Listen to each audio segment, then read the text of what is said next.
ఇంతకుముందు చూస్తే అరుణ గారు చెప్పినట్టు పెద్దిరెడ్డి గారికి ఇచ్చారు కదా, అలాంటి ఒంగోలు ఇంకొక ఎంపీకి ఇచ్చేలా వాళ్ళ ఫ్యామిలీలో చాలామంది నింపారు కదా. షర్మిలమ్మ ఒక్కడే ఎందుకు వచ్చిందంటే షర్మిలమ్మకి కనుక ఒక ఎంపీ పదవి కానీ మినిస్టర్ కానీ ఇస్తే ఆమె పార్టీ ఇదవుతుంది, ఆమె రాజన్న బిడ్డ రాజన్న వారసురాలు కాబట్టి ఆమె పోలికలతో ఉంది కాబట్టి నిజంగా పార్టీ వారసుగా రాజకీయ వారసుగా కానీ షర్మిలమ్మ అవుతుంది, పార్టీ మొత్తం ఆమెకి వెళ్ళిపోతూ ఒక భయంతో ఇన్సెక్యూర్ ఫీలింగ్తో జగన్మోహన్ రెడ్డి గారు రానివ్వాలి ఆ రోజు.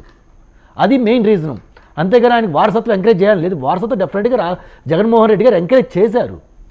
కాబట్టి షర్మిలమ్మని ఎంకరేజ్ చేయడంలోనే జగన్మోహన్ రెడ్డి గారు ఇదయ్యారు. ఎందుకంటే భయం ఇన్సెక్యూర్ ఫీలింగ్తో ఇదయ్యారు.